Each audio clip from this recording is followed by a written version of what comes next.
شروع کرتا ہوں اس رب ذوالجلال کے نام سے جس نے ہمیں اشرف المخلوقات کا شرف بخشا۔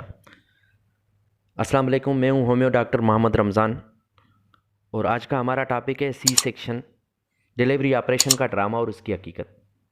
آپ نے کبھی سوچا ہے کہ آج کل 90% بچے سی سیکشن ڈیلیوری آپریشن سے کیوں پیدا ہوتے ہیں؟ نارمل ڈیلیوری صرف 10% کیوں ہوتی ہے؟ آج سے 20-25 سال پہلے آپریشن سے کتنے بچے پیدا ہوتے تھے؟ تقریباً اس کا جواب یہ ہوگا کہ 90% ڈیلیوری نارمل ہوتی تھی اور 10% سے بھی کم آپریشن ہوتے تھے۔ زیادہ تر ڈیلیوریاں گھر پہ ہی ہو جاتی تھی۔ ہم یہ مانتے ہیں کہ ایسا نہیں ہونا چاہیے، ہر بچہ ہاسپٹل میں پیدا ہونا چاہیے۔ ہر پریگننٹ عورت کو پریگننسی کے کم سے کم 4-5 چیک اپ لازمی کروانے چاہیے۔ خون کا ٹیسٹ ہونا چاہیے تاکہ خون کی کمی کا پتہ لگایا جا سکے۔ شوگر، بلڈ پریشر، بچے کی پوزیشن اور نشو و نما دیکھنے کے لیے الٹرا ساؤنڈ وغیرہ تمام ضروری ہے۔ ہم یہ بھی مانتے ہیں کہ پرانے وقت میں آپریشن کی سہولیات غیر میسر ہونے کی صورت میں ضرور کچھ جانیں ضائع ہوتی تھیں، لیکن اس سے بہت کم جانیں ضائع ہوتی تھی جتنی آج کل اناڑی، اتائی اور پیسے کے پجاری ڈاکٹرز غیر ضروری آپریشن کر کے لوگوں کو مار دیتے ہیں۔ جناب، ہر لیڈی ڈاکٹرز کو عورتوں کے مسئلے کا پتہ نہیں ہوتا، ماں سوائے ماہر گائناکولوجسٹ کے۔ ہر MBBS ڈاکٹر ماہر گائناکولوجسٹ نہیں ہوتی۔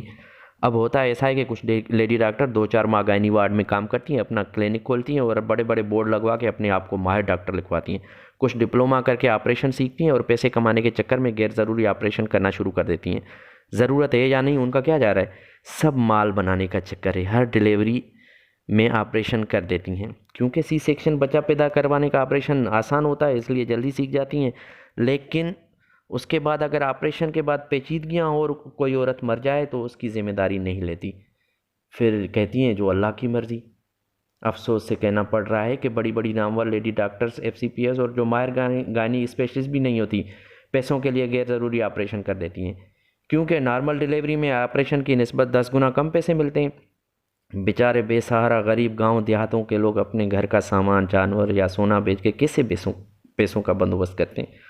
یہ ان کو کیا احساس؟ اتنا تو ڈراتی ہیں انسان کا سر ہی چکرا جاتا ہے۔ اتنے پیسے لانے ہیں، اتنی خون کی بوتلوں کا بندوبست کرنا ہے، اگر دیر کرو گے تو ماں اور بچے کی زندگی کو خطرہ ہے، تو اب غریب بندہ کیا کرے؟ میں مانتا ہوں کچھ عمل اس طرح کے ہوتے ہیں کہ جن کا واقعی آپریشن ہونا ضروری ہوتا ہے۔ ایسے عمل میں آپریشن کرنا بالکل ٹھیک ہے، لیکن ہر دوسری یا تیسری ڈیلیوری میں آپریشن کرنا ظلم ہے اور انسانی زندگی کے ساتھ کھیلنا ہے۔ بظاہر تو یہ آپریشن چھوٹا ہوتا ہے اور آسان ہوتا ہے، مگر اس کے بعد ہونے والی پریگننسی مشکل ہو جاتی ہیں۔ اس آپریشن کے بہت زیادہ نقصانات ہیں۔ بے ہوشی کے انجیکشن کی وجہ سے عورتوں کو ساری عمر کمر میں درد رہتا ہے، اندرونی انفیکشن اور خون آنا، پیٹ کی کھال کا خراب ہونا، جس کی وجہ سے اکثر آپریشن کے بعد پیٹ اندر نہیں جاتا۔ ایک آپریشن کے بعد دوسری آپریشن کے چانسز بڑھنا، بچہ دانی اووری کا کمزور ہونا، جس کے بعد نارمل ڈیلیوری کے امکانات بہت کم ہو جاتے ہیں۔ پلیسنٹا بچہ دانی میں غلط جگہ پہ لگنا، جس کی وجہ سے بہت زیادہ خون آنا، زیادہ سے زیادہ 3 یا 4 آپریشن ہو سکتے ہیں۔ ہر آنے والا آپریشن بچہ دانی کو کمزور کرتا ہے۔